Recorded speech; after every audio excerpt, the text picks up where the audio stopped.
तो चैप्टर 1 में हमारा है Indian economy on the eve of independence, यानी कि इंडिपेंडेंस के टाइम पर जस्ट बिफोर इंडिपेंडेंस इंडिया की क्या पोजीशन थी, बहुत ही ख़राब थी, है ना। पूरा ब्रिटिशर्स ने सब लूट लाट लिया था, कुछ हमारे पास बचा नहीं था, लैंड हमारी ख़राब कर दी थी, हैंडीक्राफ्ट इंडस्ट्री ख़राब कर दी थी, इंडिया को उन्होंने पर कैपिटा इनकम बहुत कम चली गई थी। India was the exporter of raw material and importer of finish goods which are produced in Britain. तो ये बड़ी प्रॉब्लम थी हमारी।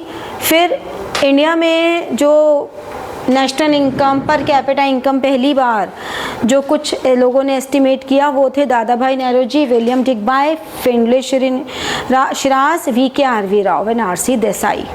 ठीक है, ये नाम जरूर याद कर लेना। कौन कौन सा नाम है? Dada Bhai Nehru ji, William Digby, Findlay Shirras, VKRV Rao and RC Desai. ठीक है, इंडिया की जो first half of 19th century था यानी कि 1950 तक, तब सिर्फ उनकी जो एग्रीगेट रियल आउटपुट था दैट वाज लेस देन 2%, मतलब बहुत ही कम रेशो में इंक्रीज हो रहा था। 85% कंट्री की पॉपुलेशन विलेज में रहती थी।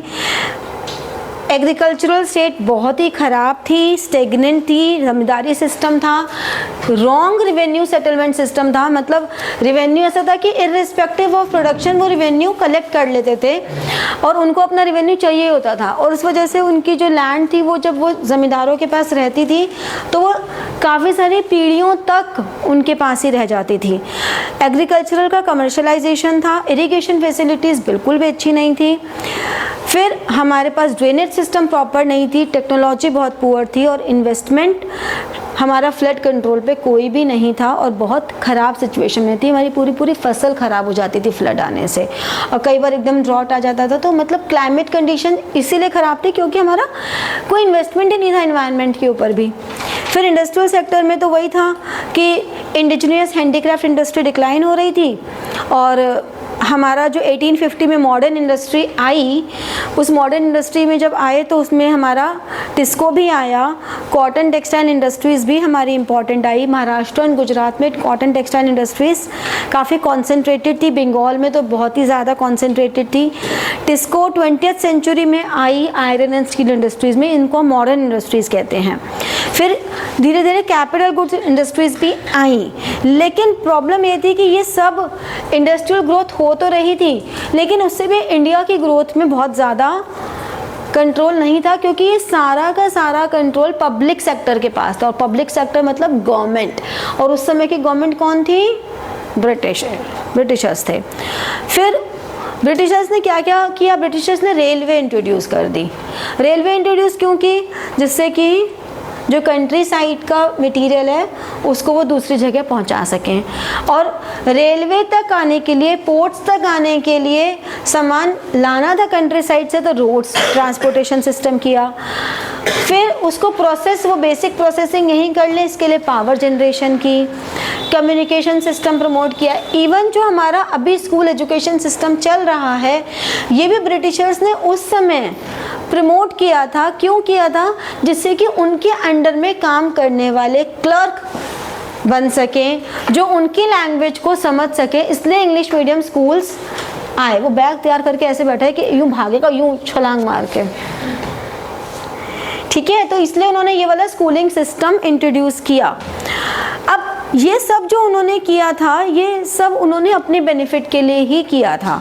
इसमें ठीक है, ये बात और है कि इस समय रेलवे हमारा लार्जेस्ट पब्लिक सेक्टर एम्प्लॉयर है ऑल ओवर एशिया, बट किया तो उन्होंने अपने लिए था। ये तो हम इंटेलिजेंट थे कि हमने उसको आगे इतना बढ़ा के बढ़िया कर लिया, तो हमारी इंटेलिजेंस ही है। उन्होंने अपने फ़ायदे के लिए किया था। ये तो हम हैं जो हम अब मोबाइल पर आ गए, इन्होंने टेलीफोन अपने फ़ायदे के लिए किए थे, ठीक है। फिर फॉरेन ट्रेड में वो exporter of primary products, raw silk, cotton, wool, sugar, indigo, jute, इन सबको एक्सपोर्ट करता रॉ मटेरियल। और फिर इंपोर्ट क्या होता? जो इनके कपड़े बने हुए हैं, मतलब सिल्क, कॉटन के फिनिश्ड क्लोथ्स, मशीनरी, ये सब फैक्ट्रीज में ब्रिटेन की फैक्ट्रीज से बन रही है जो यहाँ पर आती थी। ब्रिटेन ने पूरा मोनोपोली लिया हुआ था हमारे फॉरेन ट्रेड पे, और ब्रिटेन के हिसाब से ही हमारा फॉरेन ट्रेड होता था। सिर्फ चाइना या सिलोन हमारी उस समय आज की श्रीलंका या पर्सिया जो आज का ईरान है, यहाँ तक उनका बहुत लिमिटेड था। सुएज कैनाल भी उन्होंने बनाई, वो भी उन्होंने अपने ट्रेडिंग के लिए बनाई थी, ठीक है। फूड ग्रेन्स, क्लोथ्स, केरोसिन, ये सब डोमेस्टिक मार्केट में अवेलेबल होते ही नहीं थे जनरल पब्लिक के लिए, उन्हीं के लिए अवेलेबल हुआ करते थे। तो इस तरह से उन्होंने इंडियन वेल्थ को ड्रेन आउट किया पूरी तरह से।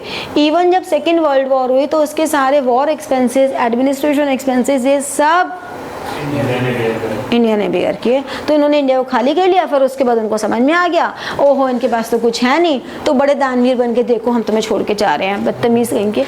अरे वो नहीं छोड़ के जा रहे थे, उनको पता लग गया था कि हम सब लूट चुके हैं, अब यहाँ लूटने को कुछ बचा नहीं है, इसलिए वो चले गए थे, ठीक है। चलो छोड़ो, इमोशनल नहीं होना। डेमोग्राफिक कंडीशंस पर आते हैं।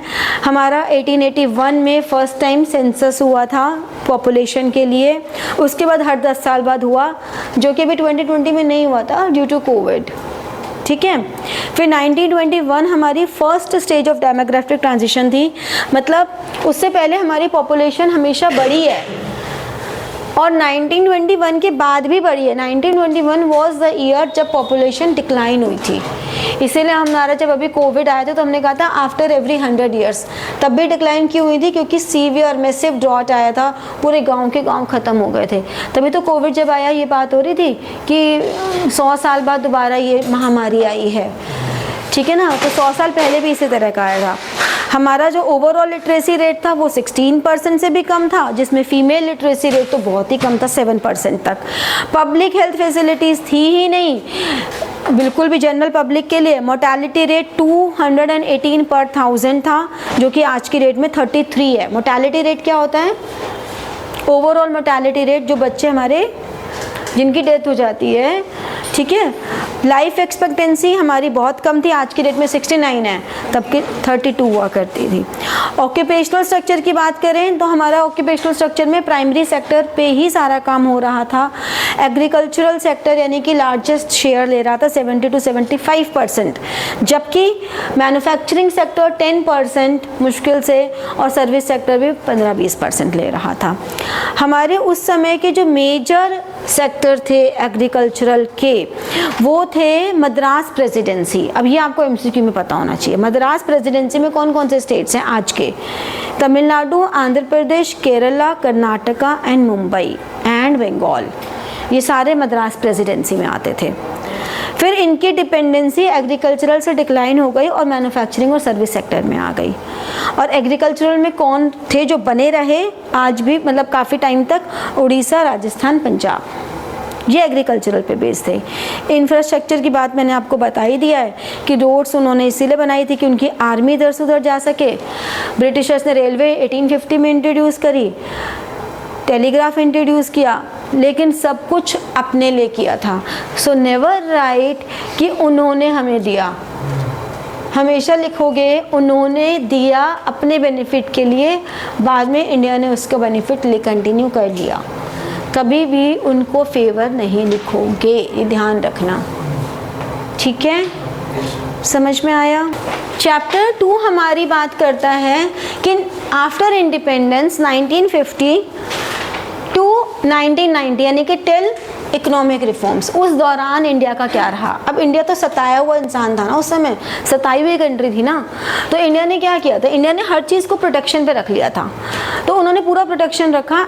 हमारे जो फर्स्ट प्राइम मिनिस्टर थे जवाहरलाल नेहरू जी, उन्होंने मिक्स्ड इकोनॉमी का सिस्टम ऑप्ट किया, जिसमें उन्होंने सोशलिस्ट पैटर्न लिया फ्रॉम सोवियत यूनियन, ठीक है। यानी कि जो सोशलिस्ट इकोनॉमी के ड्रॉबैक्स थे उनको छोड़ दिया, सिर्फ उसके पॉजिटिव ले लिए, और कैपिटलिस्टिक इकोनॉमी का भी पॉजिटिव एस्पेक्ट लिया, और उन्होंने मिक्स्ड इकोनॉमी बनाई। उन्होंने कहा कि हम 5 ईयर प्लान्स बनाएंगे। 1950 में उन्होंने प्लानिंग कमीशन सेट किया, जिसका उन्होंने कहा कि जो चेयरमैन होगा वो हमेशा कौन होगा? Prime minister. फिर फर्स्ट 5 ईयर प्लान बना, जो कि कम्प्लीटली फेल रहा। फिर सेकंड 5 ईयर प्लान के समय पीसी महालानोबिस आए, उन्होंने सेकंड 5 ईयर प्लान बनाया, और उसके बाद उन्होंने प्लानिंग 5 ईयर प्लान का स्ट्रक्चर डेवलप किया। इसीलिए हम उन्हें कहते हैं आर्किटेक्ट ऑफ प्लान्स, जो हमारे प्लान सक्सेसफुल हुए वो पीसी महालानोबिस की वजह से ही हुए। तो हमारे जो 5 ईयर प्लान्स के गोल्स थे, वैसे तो हर 5 ईयर प्लान के अपने अपने गोल्स हैं, लेकिन जैसे human capital formation 7th 5 year plan का गोल है, ऐसे ही हर एक 5 ईयर प्लान का अपना अपना गोल है। बट जो मेजर गोल्स हैं वो क्या हैं? Growth, modernisation, self reliance and equity. Growth मतलब जीडीपी में हम कंट्रीब्यूट करें ज़्यादा से ज़्यादा, आउटपुट इतना प्रोड्यूस करें कि हम सेल्फ सब्सिस्टेंस का तो करें ही, हम विद इन कंट्री हम अपने लिए जीडीपी में ग्रोथ लाएं और साथ साथ हम इतना करें कि हम बाहर भी कर सकें, तो वो ग्रोथ है।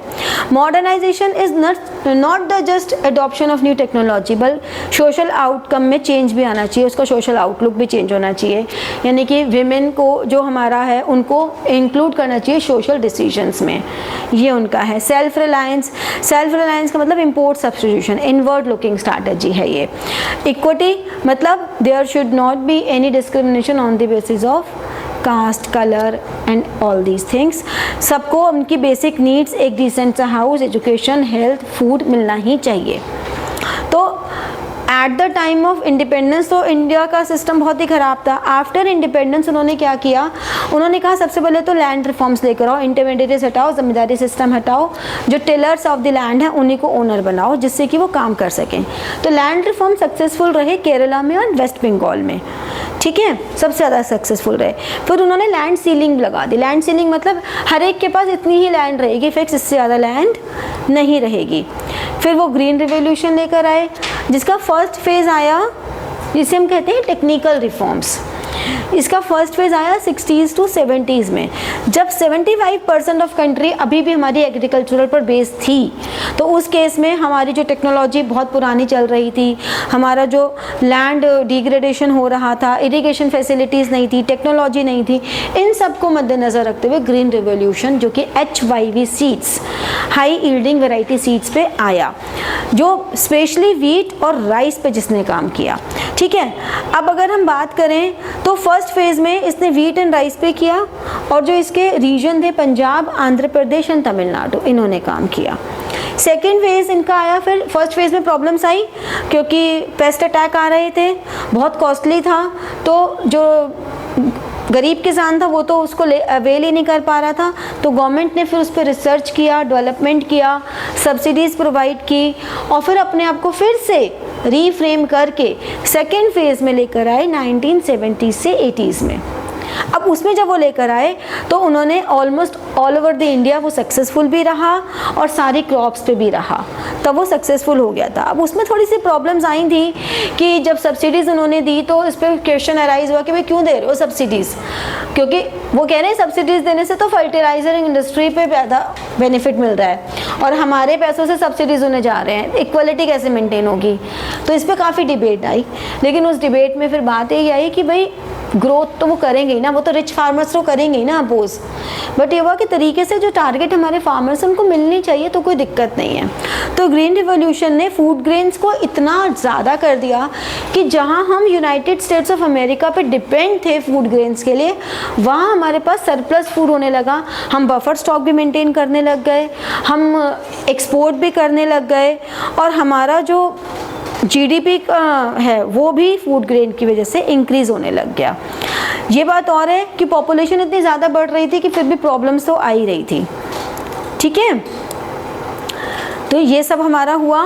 फिर हमारा इंडस्ट्रियल पॉलिसी रेजोल्यूशन IPR आया 1956 में, जो सेकेंड 5 ईयर प्लान में आया, और उसमें उन्होंने कहा कि इंडस्ट्रीज़ को हम कुछ तो गवर्नमेंट सेक्टर के लिए रखेंगे, कुछ प्राइवेट के लिए, और कुछ ऐसी जो कि प्राइवेट सेक्टर गवर्नमेंट को असिस्ट करेगा। तो IPR 1956 उन्होंने दिया, ठीक है। उसमें उन्होंने ये भी कहा कि आपको लाइसेंस लेना है, बैकवर्ड रीजन्स में अगर आप करोगे तो आपको रिबेट्स भी मिलेंगी, ठीक है।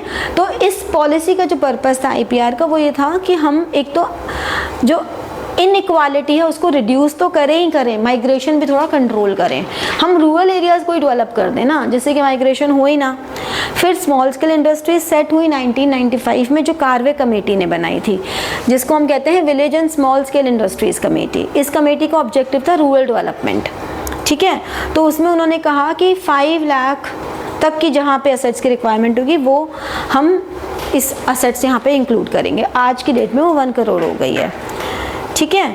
फिर ट्रेड पॉलिसी जो लाई उसमें उन्होंने कोटा सिस्टम लगाया। फर्स्ट 5 ईयर प्लान में इनवर्ड लुकिंग स्ट्रैटेजी ली, उन्होंने कोटा सिस्टम लिया, टैरिफ लगाया, जिससे कि ये सब इसलिए लगाया जिससे कि कोई भी ना आ सके। भाई एलपीजी में तो हमने सब कुछ हटा दिया, लेकिन यहाँ पे हमने लगाया सब कुछ, ठीक है। तो इंडस्ट्रियल डेवलपमेंट में जीडीपी का कंट्रीब्यूशन इंडस्ट्रियल सेक्टर में काफ़ी अच्छा आ गया, 6% एनुअल ग्रोथ रेट आ गई हमारी। इंडिजिनियस इंडस्ट्रीज़ जो हैं उनको भी प्रोटेक्शन मिल गई, ठीक है। इसी में प्राइवेट सेक्टर ने मॉडर्न ब्रेड इंडस्ट्रीज़ जो है वो 2001 में सेल की थी, लेकिन उस समय इन्होंने मॉडर्न इंडस्ट्री भी लगाई थी। तो ओवरऑल उन्होंने कोशिश तो पूरी की थी कि हमारा जो इकोनॉमी है वो बहुत अच्छा डेवलप कर जाए। ये बात और है कि एट द एंड क्योंकि हम बहुत ज़्यादा इनवर्ड लुकिंग पे चल रहे थे, तो हमारी इकोनॉमी में धीरे धीरे डेप्ट बढ़ता चला गया और हमारी यूएसए पे जो डिपेंडेंस थी वो कम तो हो गई थी, लेकिन फिर भी हम बहुत सारे सेक्टर्स में पीछे थे। इसीलिए फिर हमें न्यू इकोनॉमिक पॉलिसी लानी पड़ी थी, ठीक है। Got it, thank you. तो हमारा चैप्टर 3 अब आता है एलपीजी, लिबरलाइजेशन, प्राइवेटाइजेशन, ग्लोबलाइजेशन। ये हमारी न्यू इकोनॉमिक पॉलिसी थी। ये न्यू इकोनॉमिक पॉलिसी हमें लानी क्यों पड़ी थी? क्योंकि हमारी नेशनल इनकम की ग्रोथ रेट बहुत कम थी, हम बहुत ज़्यादा इन डेप्ट हो चुके थे, मतलब डेप्ट बहुत ज़्यादा हो चुका था।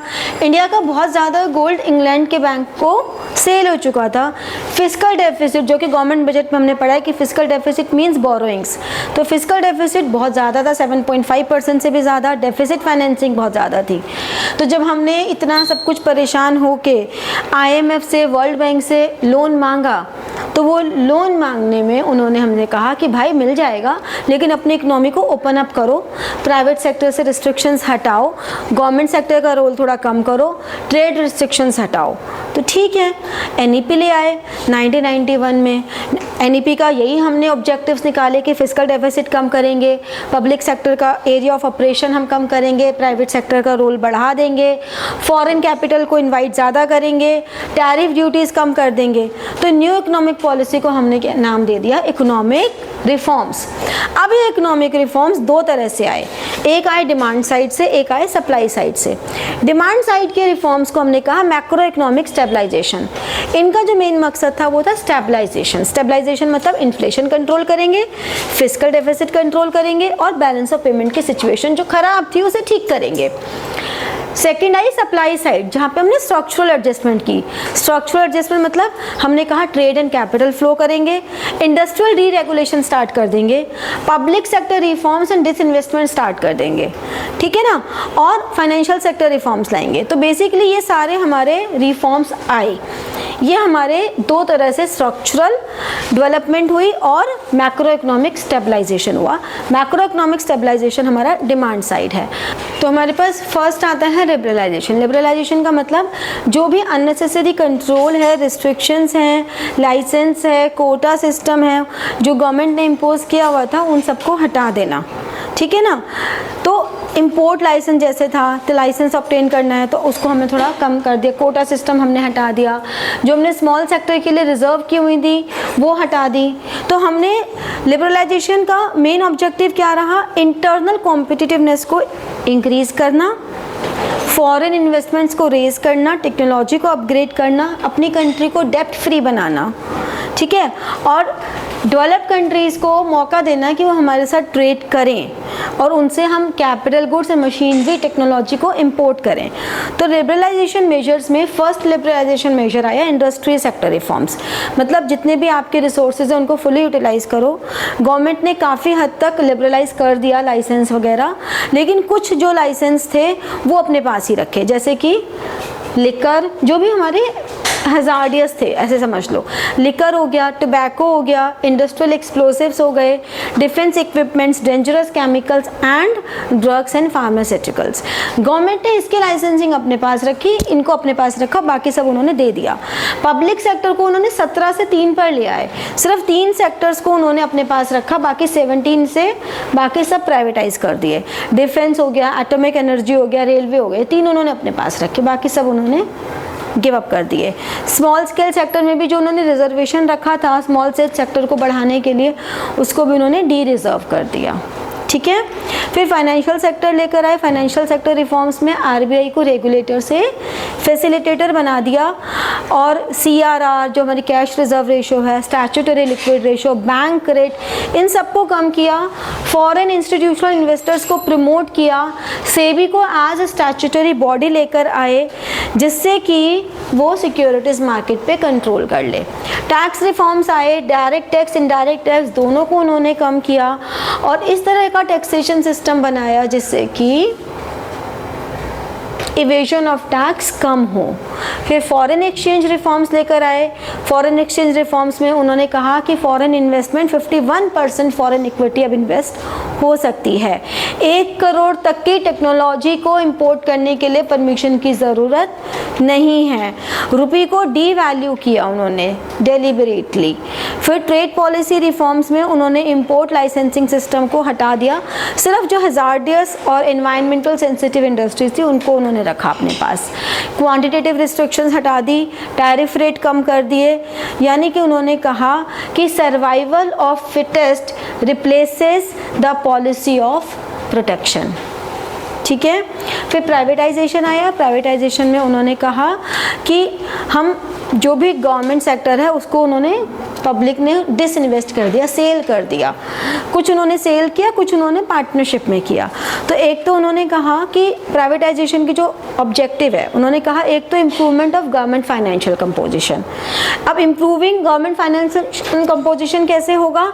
फंड रेज करोगे एसेट्स को सेल करके या आप कैपिटल मार्केट से फंड रेज करोगे। तो दो उनके मेजर ऑब्जेक्टिव थे। एक गवर्नमेंट फाइनेंशियल कंपोजिशन चेंज करना, कंपोजिशन चेंज करने में सेल ऑफ एसेट्स किया और कैपिटल मार्केट से फंड रेज किया। दूसरा आया improving the performance of enterprises, मतलब फाइनेंशियली नहीं क्वालिटेटिवली हम उनकी परफॉर्मेंस को इम्प्रूव करें। कैसे इम्प्रूव करेंगे? एफिशिएंसी को इम्प्रूव करो, टेक्नोलॉजी को बेटर लाओ, कंज्यूमर सेटिस्फेक्शन पे फोकस करो। पब्लिक सेक्टर में काफ़ी सारी ऐसी इम्प्रूवमेंट्स लाओ जहाँ पे मैनेजरियल ऑटोनॉमी हमारी कम हो जाए, मतलब हमारे डिसीजन है वो थोड़ी फास्ट हो सकें। तो प्राइवेटाइजेशन बहुत सक्सेसफुल रहा क्योंकि काफ़ी सारी ऐसी सिक यूनिट्स थी वो बंद करने की बातें होने लग गई। बहुत सारी पब्लिक सेक्टर अंडरटेकिंग्स थी, वहाँ पे एफिशिएंसी एंड प्रॉफिटेबिलिटी की बातें होने लग गई। ठीक है। ग्लोबलाइजेशन से हमारा कंपटीशन इंक्रीज हुआ तो टेक्नोलॉजीज़ भी हमारी ट्रांसफ़र होने लग गई, अच्छी बेटर टेक्नोलॉजी पर आ गए। और नुकसान क्या हुआ? डोमेस्टिक इंडस्ट्रीज़ के लिए थोड़ी थ्रेटनिंग आ गई, इनइक्वालिटीज़ ऑफ इनकम बढ़ गई। ठीक है। तो इससे ये हुआ कि जो पुअर सेक्शन था वो और पुअर हो गया और रिच सेक्शन और रिच हो गया।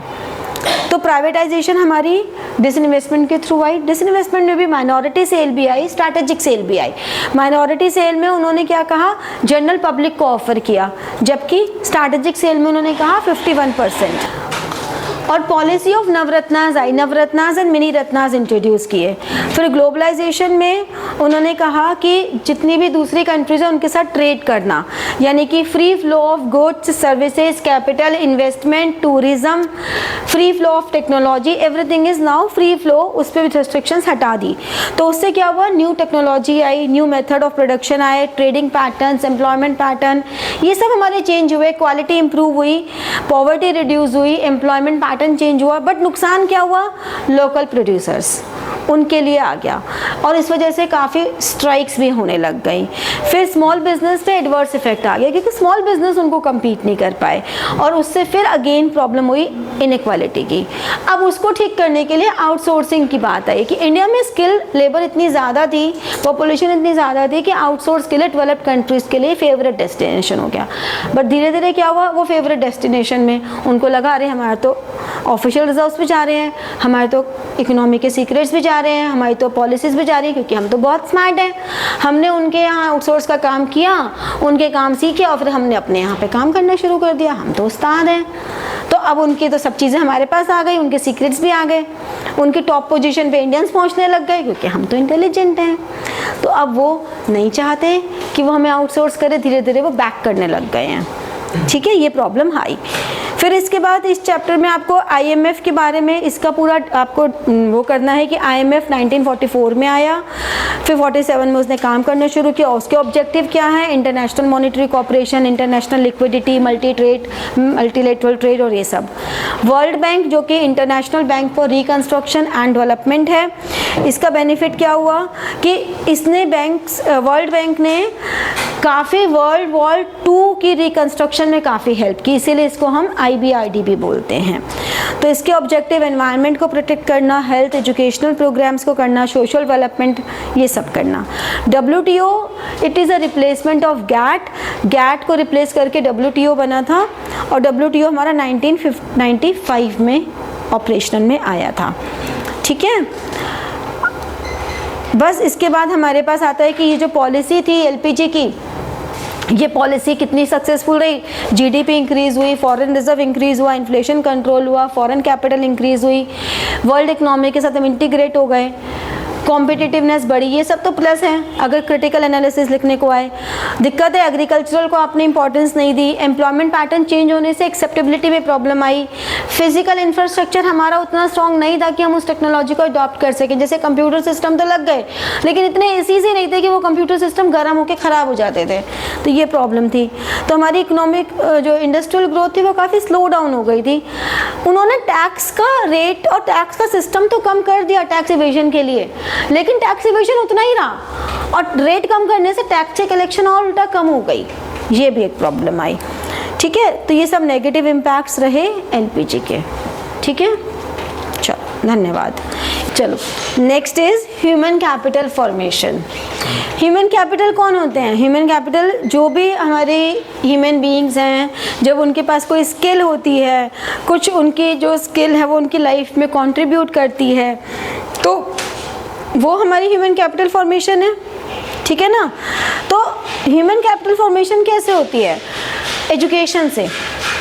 ठीक है, कैसे हम ह्यूमन कैपिटल फॉर्मेशन को, कैसे ह्यूमन कैपिटल फॉर्म होगी, कैसे ह्यूमन बीइंग फॉर्म होंगे? अगर तुम पढ़ोगे लिखोगे तो बनोगे नवाब, खेलोगे कूदोगे तो होगे खराब, ये पहले वाली टैगलाइन होती थी बचपन में। आजकल दोनों में, पढ़ोगे लिखोगे तो बनोगे नवाब, खेलोगे कूदोगे तो बनोगे नवाब, हेल्थ अच्छी रहेगी, वर्ड नहीं फिट हो रहा कोई, ठीक है ना, सही रहेगी तुम्हारी हेल्थ। तो बेसिकली खेलना कूदना भी इम्पॉर्टेंट है, पढ़ना लिखना भी इम्पॉर्टेंट है, लेकिन पढ़ाई लिखाई आपको जानवर से इंसान बनाती है। आप में और जानवरों में यही डिफरेंस है कि आप पढ़े लिखे हो और वो नहीं है बेचारे।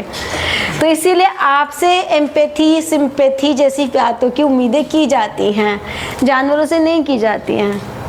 ठीक है, अब तुम देख लो तुम कैसे हो, फिर तुम खुद ही समझ लो। तो एजुकेशन बहुत इम्पॉर्टेंट है, फिर हेल्थ में इन्वेस्टमेंट बहुत इम्पॉर्टेंट है। आपकी हेल्थ के लिए आप एक क्यूरेटिव मेडिसिन होती है जो आप वैक्सीनेशन लेते हो, सॉरी क्यूरेटिव मेडिसिन जो ड्यूरिंग इलनेस आपकी आप लेते हो, प्रिवेंटिव मेडिसिन जो वैक्सीनेशन लेते हैं, सोशल मेडिसिन जो हेल्थ लिटरेसी के लिए होती है, और proper drinking and public utilities, हमारी क्लीन गुड सैनिटेशन, ये सब हमारा हेल्थ केयर पे डिपेंड करता है। तो ह्यूमन कैपिटल फॉर्मेशन के लिए एक एजुकेशन बहुत बड़ा रोल प्ले करता है, हेल्थ बहुत बड़ा रोल प्ले करती है। ऑन द जॉब ट्रेनिंग मतलब जॉब करते करते ऐसी ट्रेनिंग जो काम करते करते आपको सिखाया जा रहा है। अभी आप लोग जो भी सीख रहे हो वो ऑफ द जॉब है, आप लोगों ने प्रोजेक्ट्स बनाए, that is all of the job training. On the job training जो काम करते करते प्रोडक्शन में कंट्रीब्यूट करके सिखाएं। Migration when you travel from one place to another, one country to another for in search of good job, good lifestyle, ठीक है ना, फॉर हाई सैलरी। तो अब माइग्रेशन के नुकसान तो हैं ही। अब जैसे मैंने बताया अभी रूरल डेवलपमेंट में कि अगर हम रूरल एरियाज़ को ही डेवलप कर देंगे तो माइग्रेशन कम होगा, अदरवाइज़ अर्बन एरियाज़ पे बहुत ज़्यादा स्ट्रेस आ जाता है और रूरल एरियाज़ खाली हो जाते हैं। और फिर इस वजह से माइग्रेशन की वजह से हमारे रूरल अर्बन एरिया में इकोनॉमिक इम्बैलेंस आता है। हमारे बचपन की कहानियों में एक गरीब किसान से शुरू होता था, तो यानी कि जो गांव में रह रहा है वो तो बेचारा गरीब ही है। ऐसा नहीं होना चाहिए ना, गांव में रहने वाला भी तो अमीर हो सकता है और तुम गरीब हो सकते हो अगर पढ़ोगे नहीं तो, है ना। माँ बाप के पैसे के दम पे कितने ही दिन चल जाएगा। फिर लाइफस्टाइल चेंज हो जाता है, मतलब आप जब रूरल एरिया में रहते हो, आप जब एक जगह रहते हो, रूरल और अर्बन भी छोड़ो, आप जब एक जगह रहते हो वहाँ से दूसरी जगह जाते हो तो वहाँ का लाइफस्टाइल में बहुत चेंजेस आते हैं। लाइक जैसे साउथ में हम देखते हैं कि जैसे यूनिफॉर्म सभी जितनी भी गर्ल्स होती हैं उनके फेस पे छोटी सी एक ब्लैक कलर की बिंदी ज़रूर होती है। अब ये उनका एक फिक्स पैटर्न है कि वो लगाते हैं एंड बहुत सुंदर प्यारा लगता है वो, लेकिन नॉर्थ इंडिया में ये कल्चर नहीं है। तो अब अगर कोई यहाँ आता है जब साउथ से तो वो थोड़ा डिफरेंट फील होता है उनको देख के, या आप लोग जब वहाँ जाते हैं नॉर्थ वाले साउथ में तो वो डिफरेंट फील करते हैं। तो वहाँ पे कहीं ना कहीं कोई तो डिफरेंट उस डिफरेंट एटीट्यूड को कोई तो कैरी कर जाता है, कोई कोई नहीं भी कैरी करता। रेसिज्म बहुत ज़्यादा हो जाता है, कोई कोई तो उस रेसिज्म को मैनेज कर लेता है, कोई कोई लोग नहीं करते हैं, कुछ लोग थोड़ा उसके लिए गलत भी बोल देते हैं। तो अगर हम अपने अपनी जगह पे हैं जहाँ सिर्फ हमारे जैसे, तो उसमें क्या फ़ायदा होता है कि आप माइग्रेशन की वजह से अगर आप वहीं रहते हो तब आप कोई रेसिज्म या कोई भी रीज़न से आप पे कोई इम्पैक्ट नहीं आता है, लेकिन अगर आप माइग्रेशन करते हो तो इन सब चीज़ों का नेगेटिव इम्पैक्ट आने के चांसेस होते हैं लाइफस्टाइल का। फिर लास्ट होता है इंफॉर्मेशन, यानी कि right education, right skill, right values, इनकी इंफॉर्मेशन, क्या क्या एजुकेशनल इंस्टीट्यूशंस हैं, क्या क्या कोर्सेज़ हैं, ये हमारे सोर्सेज हैं फॉर ह्यूमन कैपिटल फॉर्मेशन। फिर ह्यूमन कैपिटल और फिजिकल कैपिटल में क्या डिफरेंस है? ह्यूमन कैपिटल टेंजिबल गुड्स को प्रोड्यूस करने में हेल्प करते हैं, फिजिकल कैपिटल को प्रोड्यूस करने में हेल्प करते हैं। फिजिकल कैपिटल का एक ओनर होता है, लाइक इस चेयर का एक ओनर है, इस टैप का एक ओनर है, मैं ओनर हूँ, लेकिन ह्यूमन कैपिटल कोई ओनर नहीं होता, वो फ्री होते हैं, ठीक है। ह्यूमन कैपिटल उसके ओनर से इनसेपरेबल होती है, मेरी स्किल मेरे पास है, दैट इज़ इनसेपरेबल, ठीक है ना, कोई नहीं चोरी कर सकता। लेकिन हमारी फिजिकल कैपिटल की ओनरशिप अलग होती है। तो जो भी हमारा स्किल है, एक्सपर्टीज़ है, वो हमारी ह्यूमन कैपिटल है, कि मशीन है, बिल्डिंग है, वो हमारी फिजिकल कैपिटल है। Physical capital by the time depreciate होती है, human capital as such depreciate नहीं होती। हाँ, by the time, by the age, experience बढ़ता है तो उनकी नॉलेज और बढ़ती है। हाँ, कुछ न्यूरोलॉजिकल इश्यूज़ की वजह से मेमोरी लॉस की प्रॉब्लम आ सकती है, लेकिन वो तो मुझे लगता है हमसे ज़्यादा तुम लोगों का मेमोरी लॉस ख़राब है, मेरे को तो ये लगता है। मेरी मम्मी का हमसे भी ज़्यादा अच्छा है, हमारा और भी पूरा है, तुम लोग तो मुझे गई बीते ही लगते हो, ऐसे मिनट में भूलते हो कि अच्छा ऐसा था, अच्छा ऐसा कब हुआ था मैम। तो ह्यूमन कैपिटल और इकोनॉमिक ग्रोथ का क्या रिलेशन है? इकोनॉमिक ग्रोथ का मतलब है रियल नेशनल इनकम में आना। तो एक एजुकेटेड पर्सन और एक हेल्दी पर्सन इकोनॉमिक ग्रोथ में हेल्प करता है। On the job training resources को यूटिलाइज करने में हेल्प करती है। मार्केट इन्फॉर्मेशन यूज़फुल इंसाइट देती है। तो इस तरह से इकोनॉमिक ग्रोथ पूरी तरह से हमारी ह्यूमन कैपिटल फॉर्मेशन पे बहुत डिपेंड करती है। हमारी जो नेशनल एजुकेशन पॉलिसी है वो तो है ही पूरी human capital formation oriented, skill based हमारी फॉर्मेशन है। तो ये सारी कहानी थी हमारी। नेक्स्ट आता है रूरल डेवलपमेंट।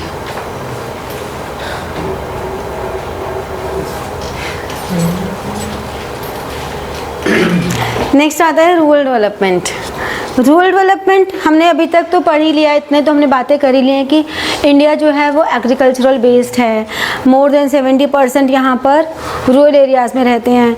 तो रूरल डेवलपमेंट एक बड़ी कॉम्प्रिहेंसिव सी टर्म है कि रूरल डेवलपमेंट का मतलब क्या है? सब तरह का डेवलपमेंट, चाहे वो हॉस्पिटल्स हों, चाहे वो स्कूल्स हों, चाहे वो पब्लिक यूटिलिटीज़ हों, चाहे इलेक्ट्रिसिटी हो, इरिगेशन फैसिलिटी हो, ट्रांसपोर्ट हो, मार्केटिंग हो, जितने भी आइटम हैं, हाईवेज हो गए, ठीक है ना, रिसर्च हो गई एग्रीकल्चरल रिलेटेड, ये लैंड रिफॉर्म्स हो गए, ये सब हमारे रूरल डेवलपमेंट का पार्ट हैं। तो रूरल डेवलपमेंट में अगर काम करना है तो वो इसलिए ज़रूरी है बिकॉज हमारे इंडिया का जीडीपी में अभी भी एक बड़ा कंट्रीब्यूशन रूरल डेवलपमेंट की वजह से आ रहा है। आफ्टर न्यू इकोनॉमिक पॉलिसी हमारा रूरल जो एरिया है, जो एग्रीकल्चरल वाला पार्ट है, वो काफ़ी कम हो गया था, ठीक है। तो उसको हमें बढ़ाना बहुत ज़रूरी है बिकॉज अगर हमारा रूरल एरिया नहीं डेवलप होगा तो हमारा ह्यूमन कैपिटल फॉर्मेशन में माइग्रेशन बहुत ज़्यादा हो जाएगा और उससे अर्बन एरियाज़ पे काफ़ी बर्डन आएगा।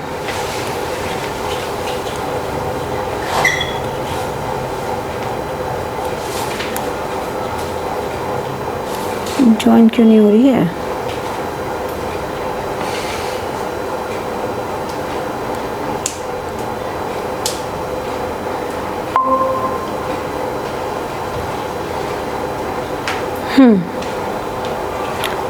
अनन्या, रूरल डेवलपमेंट वाले नोट्स ओपन कर लो।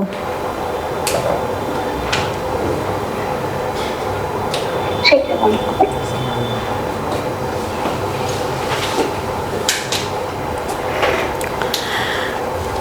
तो रूरल डेवलपमेंट में हमें एम्प्लॉयमेंट अपॉर्चुनिटीज़ भी जनरेट करने की ज़रूरत है, डाइवर्सिफिकेशन की भी बहुत ज़रूरत है, ठीक है। हमें इंफ्रास्ट्रक्चर को स्ट्रॉन्ग करने की भी बहुत ज़रूरत है, सोशल इंफ्रास्ट्रक्चर, फिज़िकल इंफ्रास्ट्रक्चर, सबकी ज़रूरत है, ठीक है, समझे? फिर अलग अलग एरियाज़ की जब हम बात करते हैं, जैसे कि हम रूरल क्रेडिट की जब बात करते हैं, तो रूरल क्रेडिट का मतलब हो गया जो भी फाइनेंस है वो अवेलेबल कराना। अब उनको फाइनेंस की ज़रूरत क्यों है? एक तो अपनी क्रॉपिंग सिस्टम के लिए चाहिए, फर्टिलाइज़र्स खरीदने के लिए, सीड्स खरीदने के लिए, क्योंकि उनका जेस्टेशन पीरियड काफ़ी बड़ा होता है, तो ड्यूरिंग दैट टाइम अपना घर चलाने के लिए भी चाहिए, प्लस उनको सोशल रिचुअल्स के लिए भी चाहिए, बिकॉज उनके सोशल रिचुअल्स भी काफ़ी ज़्यादा होते हैं, अनइम्पॉर्टेंट होते हैं, वो अवॉइड नहीं कर सकते, तो इसके लिए भी उन्हें चाहिए। कुछ उनका लॉन्ग टर्म क्रेडिट होता है, कुछ मीडियम टर्म क्रेडिट होता है।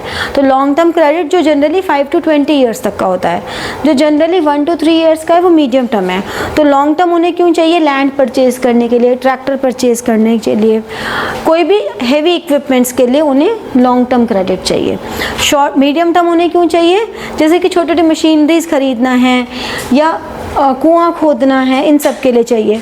और शॉर्ट टर्म क्रेडिट उन्हें चाहिए छोटे छोटे चीज़ों के लिए, जैसे कि सीड्स खरीदने, टूल्स खरीदने, फर्टिलाइजर्स खरीदने। अब अगर ये वो इंस्टीट्यूशनल रिसोर्सेज से लेते हैं तो बैंक्स हैं, रीजनल रूरल बैंक्स, हमारे कमर्शियल बैंक्स, ये सब हैं। लेकिन अगर नॉन इंस्टीट्यूशनल सोर्स पे जाएं तो फ्रेंड्स, रिलेटिव्स, ज़मींदार्स, इन सब पर भी हैं। अब दोनों के अपने अपने फ़ायदे नुकसान हैं। अगर इंस्टीट्यूशनल सोर्स पे जाओ तो काफ़ी उसमें उनको फॉर्मेलिटीज़ करनी पड़ती हैं, लेकिन नॉन इंस्टीट्यूशनल वाले इंटरेस्ट बहुत हाई रेट लेते हैं। तो इसी के लिए 1969 में एक social banking and multi agency approach I. उसमें क्या हुआ कि जो लोग थे वो अपने आपस में उन्होंने सोशल बैंकिंग स्टार्ट कर दी, आपस में पैसे इकट्ठे किए और अपने लिए बैंकिंग सिस्टम का फॉर्मेट तैयार कर लिया। वो किसी इंस्टीट्यूशन पे बेस्ड ही नहीं रहे, ना किसी ज़मींदार पे बेस्ड रहे। तो वो social banking and multi agency approach I, जो बहुत अच्छी थी। इसमें जो बहुत फेमस एक बैंक रहा वो था कुदुम्श्री पुअर वुमेन्स बैंक। ये एक हमारा वुमेन ओरिएंटेड केरला का बैंक था 1995 में, और इस सोसाइटी ने कम से कम 1 करोड़ की सेविंग्स को मोबिलाइज़ किया एक जगह से दूसरी जगह, और लेटर ऑन एशिया का लार्जेस्ट इनफॉर्मल बैंक ये बन गया। ठीक है, ये हमारे सारे institutional and non institutional sources हैं। अब इंस्टीट्यूशन की जब हम बात करते हैं तो कमर्शियल बैंक्स आते हैं, जो 1969 में 14 कमर्शियल बैंक्स हमारे इंट्रोड्यूस हुए, मल्टी एजेंसी अप्रोच आई। फिर हमारे कोऑपरेटिव सोसाइटीज़ एक्ट 1904 में आया था। फिर हमारे इसमें सेल्फ हेल्प ग्रुप्स भी आए, काफ़ी पॉपुलर हुए थे सेल्फ हेल्प ग्रुप्स, जो SHGs होते हैं। आज भी तुमने देखा होगा, सुनने में बहुत आता है सेल्फ हेल्प ग्रुप। किसी भी फेयर में जाओ तो वहाँ पे काफ़ी सारे सेल्फ हेल्प ग्रुप्स आए हुए होते हैं। ठीक है, तो इनमें प्रॉब्लम क्या थी? जितने भी रीजनल रूरल बैंक्स थे या कोऑपरेटिव सेक्टर्स थे, इन सब में ना बहुत स्पेशलाइजेशन नहीं था, इनका एडमिनिस्ट्रेशन बहुत वीक था, इनका प्रोसेस बहुत लेंदी था। तो इसके लिए जो फार्मर्स थे उनको लेनी पड़ती थी किसी न किसी मीडिएटर की हेल्प। अब वो वही वाली बात हो गई कि जितना पैसा वो वहाँ से बोरो कर रहे हैं, मीडिएटर ने कमीशन में ले लिया, साइन किसी पे किए हैं और लोन कुछ और मिल रहा है। तो ये सारी प्रॉब्लम्स उनको आई, और इन सब प्रॉब्लम्स की वजह से अल्टीमेटली ये सक्सेसफुल नहीं रहे। क्योंकि ये सक्सेसफुल नहीं रहे तो इनके लिए फिर इन सारे बैंक्स के ऊपर एक जो apex monetary authority I, NABARD, for rural credit. अगर आपसे पूछा जाए apex monetary authority of India, तो वो तो आरबीआई है, central bank. But apex monetary authority in agricultural, that is NABARD. 1979 में नाबार्ड सेटअप हुआ और नाबार्ड के लिए ऑथराइज्ड कैपिटल 500 करोड़ थी, जिसमें से 50% आरबीआई ने कंट्रीब्यूट किया, यानी कि सेंट्रल बैंक ने, और 50% गवर्नमेंट ऑफ इंडिया ने कंट्रीब्यूट की। और जो भी डिप्टी गवर्नर ऑफ आरबीआई होगा वो हमेशा नाबार्ड का चेयरमैन होगा। ये कुछ की पॉइंट्स हैं, अगर आपसे नाबार्ड पे शॉर्ट नोट लिखने को आता है तो आप ये लिखेंगे कि सेटअप कब हुआ, 1979 में।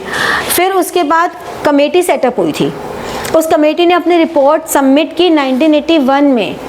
फिर सेटअप हुआ, फंक्शनल हुआ 1982 से। ऑथराइज्ड कैपिटल 500 करोड़, जिसमें से 50% आरबीआई ने दी, 50% गवर्नमेंट ऑफ इंडिया ने दी। जो भी आरबीआई का डिप्टी गवर्नर होगा वो नाबार्ड का चेयरमैन होगा। अब नाबार्ड का यही काम था कि इन सारे बैंक्स पे के लिए रूल्स बनाना, पॉलिसीज़ बनाना, रेगुलरली ऑडिट करना, क्रेडिट पॉलिसीज डिसाइड करना, medium and short term loans, long term loans, इनको पूरा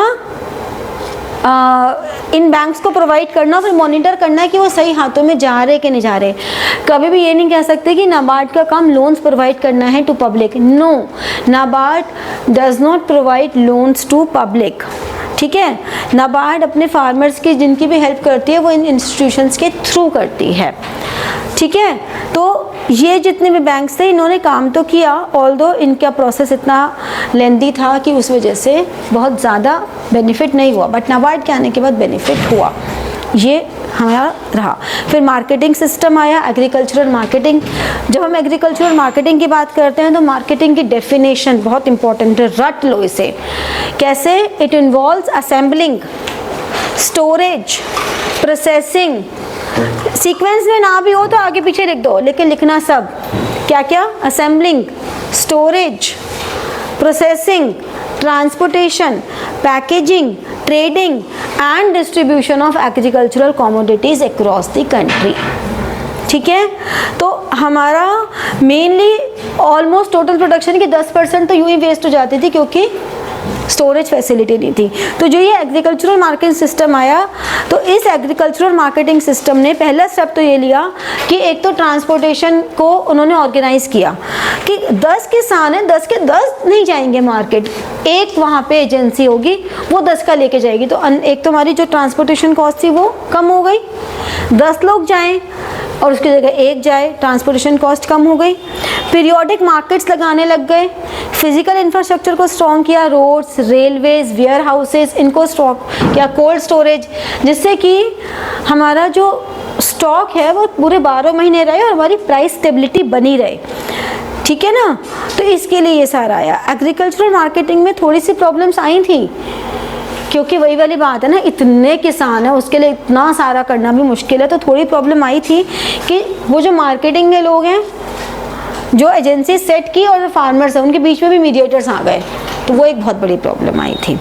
ठीक है, फिर एग्रीकल्चरल मार्केटिंग के लिए जो मेन इंस्ट्रूमेंट्स थे, पॉलिसी इंस्ट्रूमेंट्स, एक था एमएसपी, मिनिमम सपोर्ट प्राइस, दूसरा आया बफर स्टॉक्स को मेंटेन करना, और तीसरा आया पब्लिक डिस्ट्रीब्यूशन सिस्टम।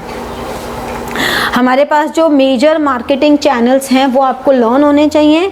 अपनी Mandi, this is in Punjab, Haryana and Rajasthan. Apni Mandi Punjab, Haryana and Rajasthan. ठीक है, हरसपुर मंडी पुणे, ऋतु बाजार वेजिटेबल एंड फ्रूट मार्केट के आंध्र प्रदेश और तेलंगाना, और उझावर सैंडीज तमिलनाडु। ये आपको ज़रूर पता होने चाहिए।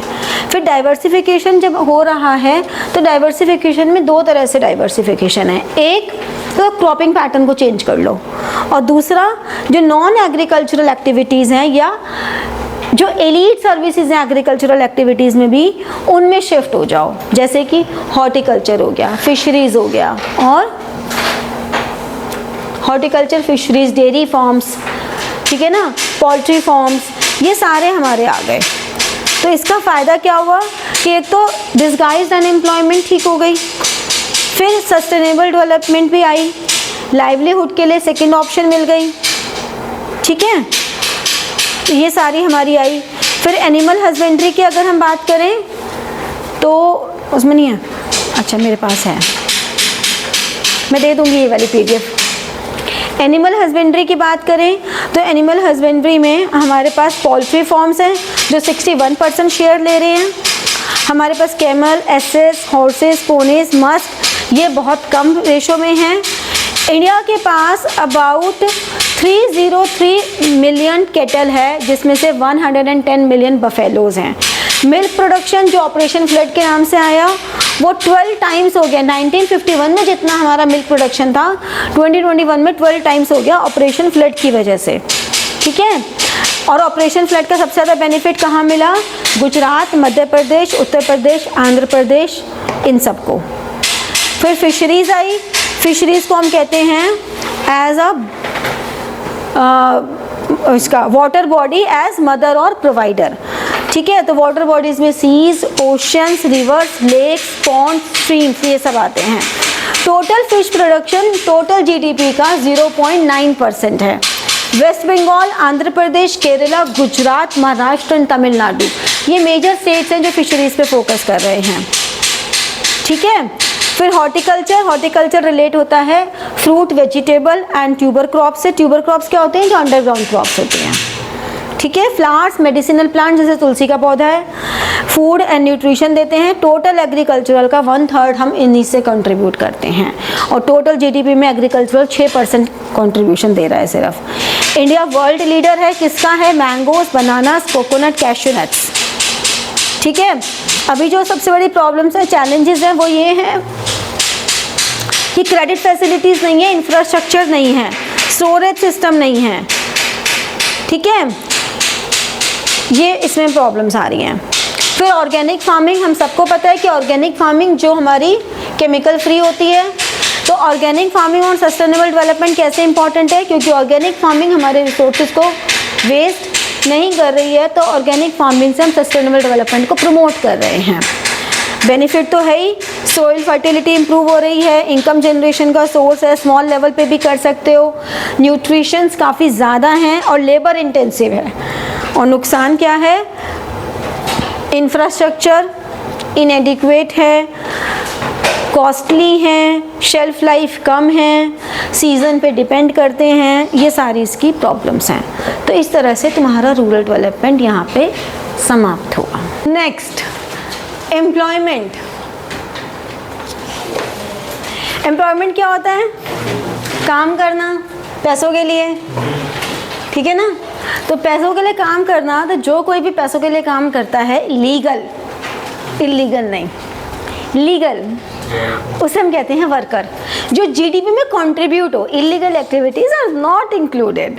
तो लीगल एक्टिविटीज जो भी, क्या हुआ? मुझे देखे जा रहे तो वर्कर होते हैं जो प्रोडक्टिव कुछ करते हैं जिससे कि जीडीपी में कंट्रीब्यूट होता है। जीडीपी क्या होता है? The total value of goods and services produce during a fiscal year. मुझे लग रहा है मैं रट रटा के बोलती चली जा रही हूँ, मतलब मैं मान के चल रही हूँ, इतना तो तुम्हें याद होगा ना। इकोनॉमिक एक्टिविटीज़ क्या होती हैं? जो जीडीपी में कंट्रीब्यूट करती हैं। Non economic activities do not contribute in GDP, जैसे कि हाँ, अभी सुप्रीम कोर्ट ने एक अपने डिसीजन दिया था। उस डिसीजन में उन्होंने बोला कि the services of home maker can not be ignored because of only दो services the financial the active earning member could earn efficiently only. लेकिन आप उसे वैल्यू में कर नहीं सकते, इसलिए वो नेशनल इनकम का एक ड्रॉबैक है कि नेशनल, क्योंकि वो वर्किंग पर्सन इसलिए अच्छा कमा पा रहा है क्योंकि उसके बैक पे वो लेडी है। जो सारा करना पड़े ना, आके खाना ही बनाना पड़े तब पता लगेगा। फिर हमारे पास एक होते हैं सेल्फ एम्प्लॉयड, खुसर खुसर मत करो, सेल्फ एम्प्लॉयड जो अपना खुद का काम करते हैं। एक हायर्ड वर्कर जो दूसरों के लिए काम करते हैं। लेकिन दूसरों के लिए भी काम करने वाले दो तरह के होते हैं। एक होते हैं कैजुअल वर्कर जो आओ काम करो पैसे लो और जाओ, और एक होते हैं रेगुलर वर्कर जिनको सैलरी मिलती है। फिर एक होती है फॉर्मल, एक होती है इनफॉर्मल एम्प्लॉयमेंट। फॉर्मल एम्प्लॉयमेंट जहाँ पर 10 से ज़्यादा पीपल आर एम्प्लॉयड, उनके पास सैलरी, फिक्स सैलरी होती है, सोशल सिक्योरिटी होती है, उनको प्रोविडेंट फंड मिलता है। लेकिन जो इनफॉर्मल है उसमें ऐसा नहीं होता, कोई सिक्योरिटी नहीं होती, ना जॉब सिक्योरिटी होती, ना फ्यूचर सिक्योरिटी होती। बट उसके बावजूद कितना % सेक्टर हमारा इनफॉर्मल में है इंडिया का? 93 अप्रॉक्स, हमेशा अप्रॉक्स लिख दिया करो, उससे थोड़ा सेफ जोन में रहते हो, क्योंकि 93 से थोड़ा डिफरेंट ही है। बट आप 92, 93, 94 जब भी लिखते हो ना तो अप्रॉक्स वर्ड लिख दिया करो, तो that is always a safe game. ठीक है, तो वो हमारा फॉर्मल कम परसेंटेज है, उसके बावजूद हम फॉर्मल के लिए सब भागते हैं, जबकि इनफॉर्मल से ही ज़्यादा लोग अर्न कर रहे हैं। फिर हमारे पास कॉन्सेप्ट आता है labour supply and labour force का। तो लेबर सप्लाई का मतलब है कि at the particular wage rate कितने लोग रेडी हैं काम करने के लिए, और लेबर फोर्स का मतलब है who are able and willing to work. यहाँ पे वेज रेट की कोई बात नहीं आ रही, तो ध्यान रखना लेबर सप्लाई और लेबर फोर्स में जो डिफरेंस है वो सिर्फ वेज रेट का ही है। ठीक है, अगर हमें निकालना है कि कितने वर्कर्स पार्टिसिपेट कर रहे हैं अर्निंग में, इकोनॉमिक एक्टिविटीज़ में, तो हम कहते हैं जितनी भी वर्क फोर्स है डिवाइडेड बाय टोटल पॉपुलेशन। हमें ये इनटू 100। अगर हमें ये निकालना है कि कितने लोग, हमारा रेट ऑफ अनएम्प्लॉयमेंट क्या है, तो number of unemployed person upon labour force into 100। ठीक है, फिर हम बात करते हैं इनफॉर्मलाइजेशन, फॉर्मल इनफॉर्मल सेक्टर की। ये मैंने आपको बताया ही है कि फॉर्मल इनफॉर्मल सेक्टर में हमारा security benefit, social benefit, job security, ये सब होता है। ठीक है, इनफॉर्मल सेक्टर में हमारा कोई भी सोशल सिक्योरिटी लॉ अप्लाई नहीं होते इनफॉर्मल में, फॉर्मल में होते हैं। लेकिन फिर भी इनफॉर्मल सेक्टर अनऑर्गेनाइज्ड होने के बावजूद भी इनफॉर्मल सेक्टर में कहीं ना कहीं जो इंटरनेशनल लेबर ऑर्गेनाइजेशन है, ILO है या इंडियन गवर्नमेंट है, ये उसको मॉडर्नाइज करने में लगी हुई है स्टार्टअप्स के थ्रू। जो स्टार्टअप्स हैं वो इनफॉर्मल सेक्टर में ही हैं, लेकिन फिर भी उन पे तो काम कर ही रहे हैं ना। फिर अनएम्प्लॉयमेंट की बात करें कि अनएम्प्लॉयमेंट क्या है। एक इंसान काम करना ही नहीं चाहता तो उसे हम अनएम्प्लॉयड नहीं कहेंगे। एक इंसान काम करना चाहता है तो उसे हम कहेंगे अनएम्प्लॉयमेंट है। वो काम करना चाहता है, उसे मिल नहीं रही है, तो हम कहेंगे अनएम्प्लॉयमेंट है।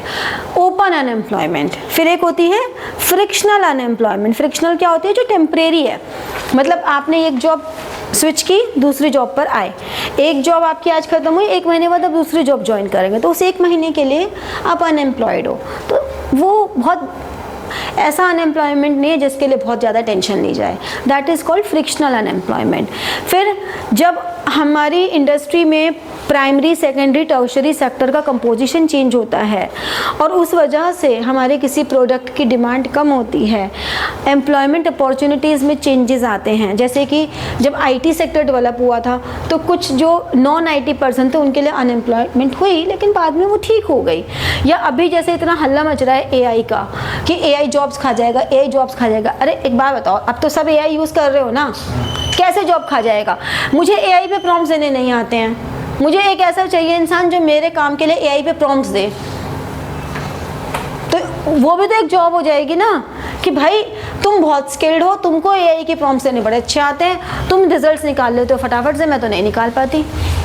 Point being after certain point जिससे जो ग्रोथ रेट है AI की, तो आफ्टर सर्टेन पॉइंट आपको की भी जरूरत नहीं पड़ेगी, बेसिक फ्रॉम से बहुत एडवांस। हाँ वो चलो, लेकिन उसके लिए भी तो ह्यूमन, वो कौन डेवलप कर रहा है AI को? वो भी तो ह्यूमन फोर्स ही तो है। बट वो एक बहुत स्मॉल फोर्स है ना। वो स्मॉल फोर्स नहीं है, वो सब की जॉब जाएगी, वो नहीं जाएगी, ऐसा लगता है हमें नहीं जाएगी, क्योंकि उस काम को करने के लिए, उसका एनालाइज करने के लिए भी बहुत लोग आएंगे। This is a topic of very high debate, तो मैं इसको नहीं ला रही हूँ, बट हाँ मैं ये कह रही हूँ कि इस वजह से टेम्परेरी जो जॉब लॉस होता है, मैंने इसीलिए IT सेक्टर का एग्जाम्पल दिया कि जब कंप्यूटर्स इंट्रोड्यूस हुए थे 1990s में, तब उस समय ये हुआ था कि जिसको कंप्यूटर्स नहीं आते ना, उनकी जॉब्स चली जाएंगी, अनएम्प्लॉयमेंट हो जाएगी। लेकिन आज की डेट में उन कंप्यूटर्स के साथ साथ जॉब प्रोफाइल्स चेंज हो गए। अब जॉब्स में अब कितनी सारी हार्डवेयर की शॉप्स हो गई, ये सब हो गया, तो अब वो वाली जॉब्स आ गई हैं, तो टाइप ऑफ एम्प्लॉयमेंट चेंज हो गया, नेचर ऑफ एम्प्लॉयमेंट चेंज हो गया। कुछ टाइम बिंग के लिए वो आता है, उसे हम कहते हैं स्ट्रक्चरल अनएम्प्लॉयमेंट। साइक्लिकल अनएम्प्लॉयमेंट होती है जो ट्रेड साइकिल्स की वजह से आती है। सीजनल अनएम्प्लॉयमेंट होती है जो सीजन चेंज में, जैसे कि मान लो किसी का विंटर्स के क्लोथिंग का काम है तो उनका विंटर्स में काम होगा, समर्स में नहीं होगा, तो ऐसे सीजन के हिसाब से। ठीक है। डिसगाइज अनएम्प्लॉयमेंट, जहाँ पे ज़रूरत से ज़्यादा लोग लगे होते हैं, उतने लोगों की ज़रूरत नहीं होती प्रोडक्टिविटी में, जैसे कि एग्रीकल्चरल हो गया। और अनएम्प्लॉयमेंट के कॉजेज़ क्या हैं? एम्प्लॉयमेंट प्लानिंग नहीं है, हम सबको पढ़ाते जा रहे हैं, जॉब अपॉर्चुनिटीज़ है नहीं। तो आप प्लान करो ना। जैसे कनाडा में क्या होता है, कनाडा में हर साल कॉलेज में जो सीट्स होती हैं वो उस चीज़ पे डिपेंड करते हैं कि हमारे पास फ्यूचर में कितनी एम्प्लॉयमेंट जनरेशन की ज़रूरत पड़ेगी, उतनी ही सीट्स होती हैं। हमारे यहाँ सीट्स बढ़ाते जा रहे हैं, पॉपुलेशन बढ़ रही है, सीट्स बढ़ा रहे हैं, लेकिन अपॉर्चुनिटीज़ उसके अकॉर्डिंगली नहीं है। कैपिटल इंटेंसिव प्रोजेक्ट्स पे काफ़ी फोकस कर रहे हैं, तो फॉर दैट टाइम बिंग वही स्ट्रक्चरल अनएम्प्लॉयमेंट तो आ ही रही है। फॉरेन टेक्नोलॉजी को इतना यूज़ कर रहे हैं कि हमारी डोमेस्टिक टेक्नोलॉजी पीछे हट रही है। फाइनेंशियल रिसोर्सेज की भी कमी है, ग्रोथ रेट बहुत स्लो है, और लेबर फोर्स यानी कि पॉपुलेशन बहुत ज़्यादा तेज़ी से बढ़ रही है, और इसकी वजह से एडवर्सली हमारे यहाँ पॉवर्टी बढ़ रही है, अनएम्प्लॉयमेंट से सोशल अनरेस्ट हो रहा है, डिप्रेशन ज़्यादा हो रहा है, लॉस ऑफ ह्यूमन रिसोर्सेज भी हो रहे हैं, बहुत सारे सुसाइड अटैम्प्ट्स हो जाते हैं। बेवकूफ़ी होती है, सुसाइड करके क्या हासिल कर लिया, धरती पे एक बोझ कम किया और 4 जो धरती पे हैं उनके लिए टेंशन कर दी। तो ऐसे लोग बेवकूफ़ होते हैं। तो ऐसा हरकतें हमारे आसपास अगर कोई सोचता हो तो उसे डिस्करेज करना चाहिए, ठीक है।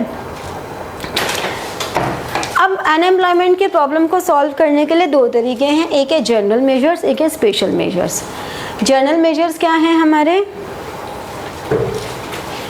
जैसे कि पॉपुलेशन कंट्रोल करो, एजुकेशन पॉलिसी में रिफॉर्म लाओ, फार्म एक्टिविटीज़ में डाइवर्सिफिकेशन लाओ, और village and small scale industries को डेवलप करो। ये सारे हमारे जनरल मेजर्स हैं जो ओवरऑल पॉपुलेशन पे इम्पैक्ट डालते हैं। स्पेशल मेजर्स में जितनी भी योजनाएं हैं हमारी, जवाहर ग्राम समृद्धि योजना, स्वर्ण जयंती ग्राम स्वरोजगार योजना, employment assurance scheme, Indira Awas Yojana, Annapurna, या मुद्रा योजना जो आई थी, मुद्रा योजना में जो micro units development and refinery agency, मुद्रा योजना में हमारे पास 3 तरह के लोन्स की अवेलेबिलिटी आई थी, शिशु, किशोर एंड तरुण। शिशु में 50,000 तक का लोन मिलेगा, किशोर में 50 से 5 लाख तक का लोन, और तरुण में 5 लाख से 10 लाख तक का लोन। तो मुद्रा योजना में 10 लाख से ऊपर का लोन नहीं मिलेगा, ठीक है। और ये लोन किसी भी काम के लिए मिल सकता है, आपको अपना व्हीकल परचेज करना है, बिजनेस स्टार्ट करना है, और कमर्शियल बैंक से ही मिलेगा। तो ये जितने भी प्रोग्राम्स थे, इन सबको अच्छे प्रोग्राम्स तो बन गए थे, लेकिन इन सारे प्रोग्राम्स की एप्लीकेशन प्रॉपर नहीं हुई, तो जो टारगेट लोग थे उन टारगेटेड पीपल के पास पहुंचा ही नहीं वो। तो ये बहुत बड़ा एक फ्लॉ रहा कि जो जेन्युइन पर्सन थे उन तक नहीं पहुंच पाया था। ये एक प्रॉब्लम रही थी एम्प्लॉयमेंट में, ठीक है। नेक्स्ट हमारे पास चैप्टर आता है environment and sustainable development. Environment क्या है? Totality of biotic and abiotic resources in the economy, ठीक है ना। तो वो हमारा बायोटिक एंड अबायोटिक है, which are dependent on each other, which are complementary of each other. Biotic elements क्या होते हैं? लिविंग एलिमेंट्स, जैसे बर्ड्स, एनिमल्स, हम, तुम, हम सब बायोटिक हैं। और अबायोटिक क्या होते हैं? नॉन लिविंग नहीं है, मतलब नॉन लिविंग नहीं बोल सकते, air, water, land, rock, sunlight, ये सब अबायोटिक एलिमेंट्स हैं, ठीक है ना। तो इन दोनों का जो रिलेशनशिप है उसकी स्टडी को हम कहते हैं एनवायरनमेंट। एनवायरनमेंट क्या करता है? हमें अच्छा माहौल देता है, हमें खूबसूरती देता है, हमें एस्थेटिक सीनरी देता है, हमें फ्रेश एयर देता है, हमें बायोडाइवर्सिटी देता है, और क्या देता है? हमें नेचुरल रिसोर्सेज प्रोवाइड करता है, कुछ renewable and non renewable resources देता है। रिन्यूएबल रिसोर्सेज कौन से होते हैं? जो डिप्लीट होते हैं, एग्जॉस्ट होते हैं और फिर आ जाते हैं, जैसे कि ट्रीज़। अगर हम वापस लगाते जाएंगे तो होते जाएंगे ना, या फिश हैं, या कोई भी इस तरह की जो बायोडाइवर्सिटी वाली थिंग्स हैं। और नॉन रिन्यूएबल क्या होते हैं? जो एग्जॉस्ट हो गए तो हो गए, जैसे फॉसिल फ्यूल्स, वो हो गए तो हो गई एग्जॉस्ट, ठीक है। एनवायरमेंटल प्रॉब्लम क्या आ रही है कि हमारी जो कैरिंग कैपेसिटी है हम उससे ज़्यादा यूज़ कर लेते हैं। जब हमारी जो एब्जॉर्प्टिव कैपेसिटी है उससे ज़्यादा जब हम यूज़ कर लेते हैं, तो हमें उतना ही एक्सट्रैक्शन करना चाहिए जितनी हमारी कैरिंग कैपेसिटी है। मतलब उतने ही पेड़ काटने चाहिए जितने कि हम लगा सकते हैं, ये नहीं कि काटते काटते रहो। इसलिए अपने हर बर्थडे पे जितने साल के हो जाओ उतने पेड़ लगाने चाहिए, ठीक है। ये बात तो मैं हमेशा बोलती हूँ, पता नहीं कितने लोग मानते हो। तो हमारी जो एक्सट्रैक्शन रेट है that should be less than the absorption rate, ठीक है। तो हमें ये देखना है कि हमें अभी क्या प्रॉब्लम आ रही है कि there is extensive use of renewable and non renewable resources. उस वजह से प्रॉब्लम ये आती है कि हम यूज़ तो करते जा रहे हैं लेकिन हम उसको वापस रीजनरेट करने की कोशिश नहीं कर रहे हैं। तो regeneration is less but consumption is high. तो यहीं से सस्टेनेबल डेवलपमेंट का आता है कॉन्सेप्ट कि सस्टेनेबल डेवलपमेंट क्या है कि utilise resources in present in such a way they could be retained for future generations also। ठीक है ना, इस तरह से करने चाहिए। फिर एनवायरनमेंट की जो सबसे बड़ी प्रॉब्लम है वो इस समय ग्लोबल वार्मिंग है, जिसको हम सब बियर कर रहे हैं। बताओ मार्च के महीने में इतनी गर्मी आ गई, कभी आती थोड़ी ना इतनी गर्मी। बाकी पेट्रोलियम प्रोडक्ट्स, कोल सब महंगा हो ही रहा है, गैस सिलेंडर तो बहुत ही महंगा हो रहा है। तो आजकल तो बड़ी रील्स बन रही है कि वापस हम पुराने ढर्रे पे चल रहे हैं, यानी कि हम ट्रेडिशनल कुकिंग वापस लेकर आ रहे हैं। तो डिफॉरेस्टेशन हो ही रहा है, पता है तुम्हें ना, या तुम खोई हो अलग दुनिया में अपनी कि ऐसा कुछ चल रहा है, पता है ना? पता लगे, हम तो पढ़ने में बिजी थे, ऐसे तो पढ़ने वाले हो भी नहीं तुम कि हम इतने बिजी थे। अब ग्लोबल वार्मिंग से क्या हो रहा है, मेजर प्रॉब्लम क्या हो रही है? आइस मेल्टिंग हो रही है, सी लेवल इंक्रीज हो रहा है, फ्लडिंग बहुत ज़्यादा हो रही है, ड्रिंकिंग वाटर बहुत कम हो रहा है, बहुत सारे इंपॉर्टेंट स्पीशीज़ हैं जो कि ख़त्म होते जा रहे हैं। ओजोन डिप्लीशन से भी ये हो रहा है कि हमारा skin cancer and cancerous diseases काफ़ी ज़्यादा आ रही हैं। ठीक है ना, छोटे छोटे बच्चों को तुम देखते हो आजकल कफ की प्रॉब्लम हो जाती है, साइनस की भी प्रॉब्लम हो जाती है, और हमारे काफ़ी सारे प्लांट्स हैं जो ख़त्म होते चले जा रहे हैं। ठीक है, अरे मैं दूसरी प्रॉब्लम की बात कर रही थी, वो जो सांस लेने की ब्रीदिंग इश्यूज होते हैं ना, अस्थमा। मैं अस्थमा की बात कर रही थी कि अस्थमा काफ़ी छोटे छोटे बच्चों को होने लगा है, पहले नहीं होते थे। अब तुम लोग कितनी जल्दी थकने लग जाते हो, ज़रा से तुम देर पढ़ते हो तुम लोग बीमार पड़ जाते हो, 2 किलोमीटर चलते हो तुम गिर के बेहोश हो जाते हो। स्कूल की प्रेयर मीटिंग में तो पता नहीं प्रेयर वाले टाइम पे कितने लोग बेहोश होते हैं। तो कितने नाजुक से बच्चे हो तुम सारे, तो ये सब तुम्हारी गलती थोड़ी ना है, तो ग्लोबल वार्मिंग है, this is not your mistake, global warming है, तभी तो इतना बीमार रहता है। अब बेचारा बाहर का नहीं खाए तो क्या करे, खाएगा तो सही ना। चलो, इंडिया की स्टेट कैसे? इंडिया के पास नेचुरल रिसोर्सेज बहुत ज़्यादा हैं। इंडिया का जो डेक्कन प्लेट्यू है वो कॉटन की कल्टीवेशन के लिए, वहाँ की जो ब्लैक सॉइल है दैट इज़ वेरी गुड। यहाँ पे इतनी रिवर्स हैं, लश ग्रीन फॉरेस्ट हैं, मिनरल डिपॉजिट्स हैं। अब तो हमने सुना है गोल्ड के भी रिजर्व्स मिल गए हैं इंडिया में, तब तो हम अमीर होने वाले हैं, गोल्ड रिजर्व्स मिल जाएंगे तो। इंडो गैग्नेटिक प्लेन्स हैं जो कि Arabian Sea to Bay of Bengal तक जा रही हैं, and that is most fertile and intensively cultivated. ठीक है, फिर हमारे पास आयरन और कोल, नेचुरल गैस, ये बहुत है। मेरे को समझ नहीं आ रहा, नेचुरल गैस, कोल और आयरन और इतने ज़्यादा हैं तो फिर हमारा सिलेंडर क्यों महंगा हो रहा है, पता नहीं। चलो, 20% ऑफ वर्ल्ड्स आयरन ओर्स हमारे पास हैं। ठीक है ना, बाकी जो थोड़ी सी प्रॉब्लम है वो है वाटर कंटामिनेशन की। ज़्यादा कुछ दिक्कत नहीं, बस वाटर कंटामिनेशन की प्रॉब्लम है, सॉइल इरोजन की प्रॉब्लम है, एयर पोल्यूशन की प्रॉब्लम है, डिफॉरेस्टेशन की प्रॉब्लम है, वाइल्ड लाइफ एक्सटिंक्ट हो गई है, अमिताभ बच्चन की वो डायलॉग याद है, बाकी कोई प्रॉब्लम नहीं है शोले वाली मूवी का, बाकी तो सब ठीक है मौसी। तो वही हाल चल रहा है, बाकी सब ठीक है मौसी, बस इतनी ही प्रॉब्लम है। ठीक है ना, बाकी हमारे इंडिया का सब कुछ बहुत अच्छा है। डिफॉरेस्टेशन में बहुत प्रॉब्लम आ रही है, लैंड डिग्रेडेशन हो रहा है, बायोडाइवर्सिटी का लॉस हो रहा है, एयर पोल्यूशन हो रहा है। सॉलिड वेस्ट मैनेजमेंट देखो, गाजीपुर का पहाड़ कितना बढ़िया सॉलिड वेस्ट मैनेजमेंट है। हमारे घर से दूर से पहाड़ दिखता है, वहाँ से ना ये नहीं दिखता कि वो वेस्ट मैनेजमेंट का पहाड़ है। तो अगर हम फोटोग्राफ खींचते हैं तो ऐसा लगता है हम पहाड़ों पर रहते हैं, किसी को क्या पता वो कूड़े का पहाड़ है। तो सीनरी तो हमें दूर से मिल ही गई ना, एस्थेटिक सीनरी तो मिल ही गई ना। अब तो अब क्या कर सकते हैं। लैंड डिग्रेडेशन के और भी बहुत सारे हैं कि यहाँ पे हमारा इम्प्रॉपर प्लानिंग है, इरिगेशन फैसिलिटीज़ की प्रॉब्लम है, एनक्रोचमेंट। हमने फॉरेस्ट लैंड पे इतने सारे होम स्टेज बनाते जा रहे हैं एनक्रोच कर करके पैसा कमाने के लिए, तो फॉरेस्ट लैंड ख़त्म होती जा रही है। बड़े मज़े से हम होम स्टेज में जाकर आते हैं, लेकिन ये नहीं देख रहे किस कॉस्ट पे हमारा ही नुकसान हो रहा है जो हम होम स्टेज में जाते हैं रहने। ठीक है ना, तो ये सारी प्रॉब्लम्स हैं। देखा जाए तो इंडिया टोटल वर्ल्ड कि लाइफ स्टॉक पॉपुलेशन का 20% यहाँ है, लेकिन जोग्राफिकल एरिया का सिर्फ 2.5% है। तो सोचो यहाँ पे कितना, टोटल वर्ल्ड में जो ह्यूमन पॉपुलेशन है उसका 17% अप्रॉक्स हम यहाँ है। तो सोचो कितना बर्डन है हमारे यहाँ के जोग्राफिकल लैंड पे।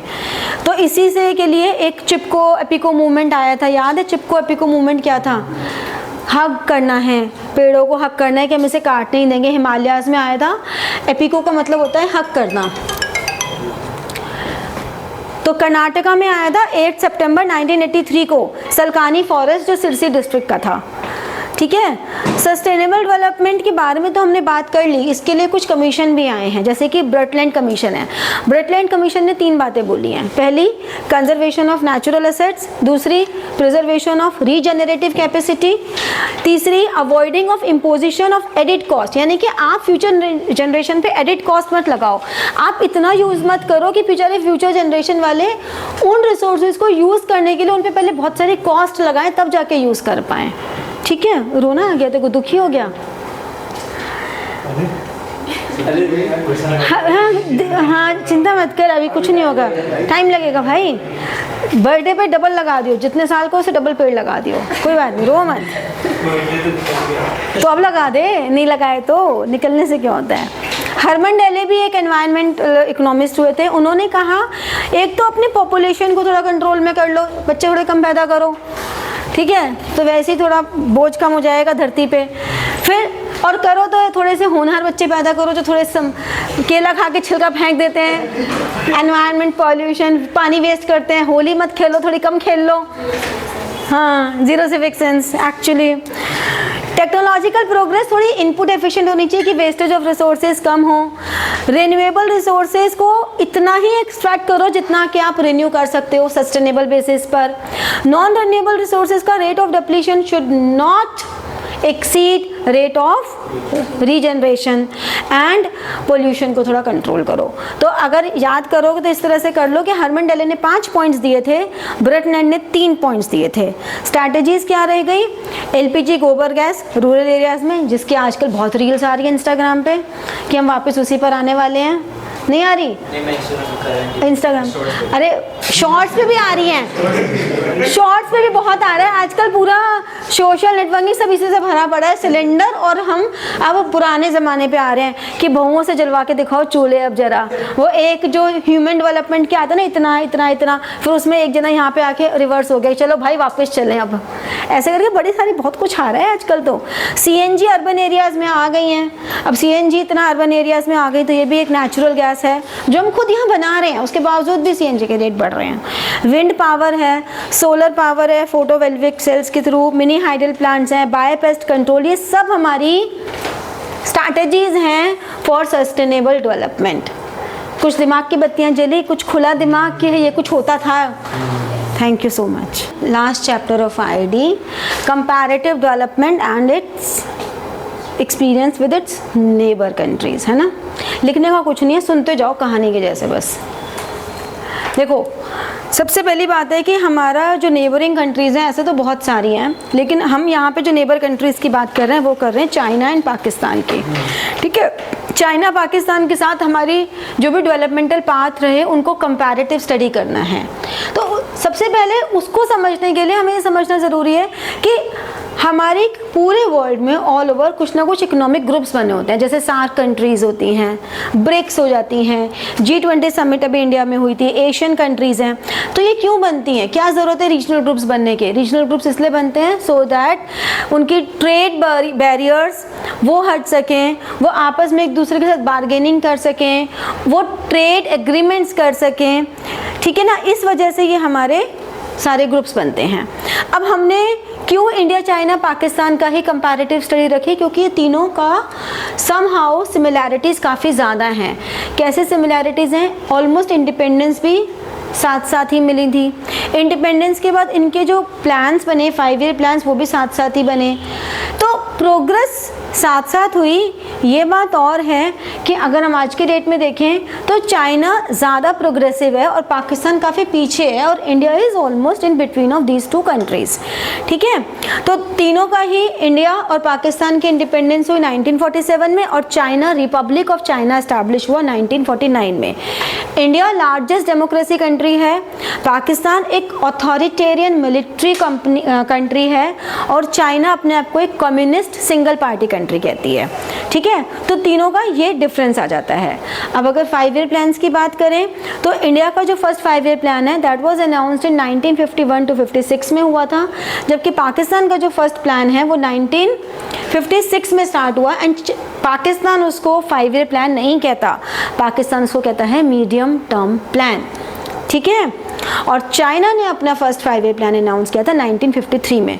तो 1951 में इंडिया का हुआ, 1953 में चाइना का हुआ, और 1956 में पाकिस्तान का हुआ। ये आपको ध्यान रखना है। एट प्रेजेंट इंडिया का 5 ईयर प्लान्स का सिस्टम ख़त्म हो चुका है, उसको सब्सटीट्यूट कर दिया नीति आयोग ने। तो लास्ट जो इंडिया का प्लान था वो था 11th 5 ईयर प्लान, जो 2007 से 2012 तक रहा था। ठीक है, उसके बाद का प्लान उनका बीच में ही ख़त्म हो गया था।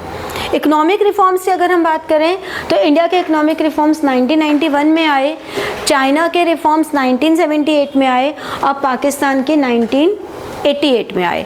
तो सबसे पहले चाइना के रिफॉर्म्स आए 1978 में। ये आपको क्रोनोलॉजिकल ऑर्डर में MCQs में आते हैं, इसलिए आपको ये ईयर्स क्रोनोलॉजिकली पता होने चाहिए कि 1978 में चाइना के आए, फिर 1988 में पाकिस्तान के आए, और 1991 में इंडिया के आए।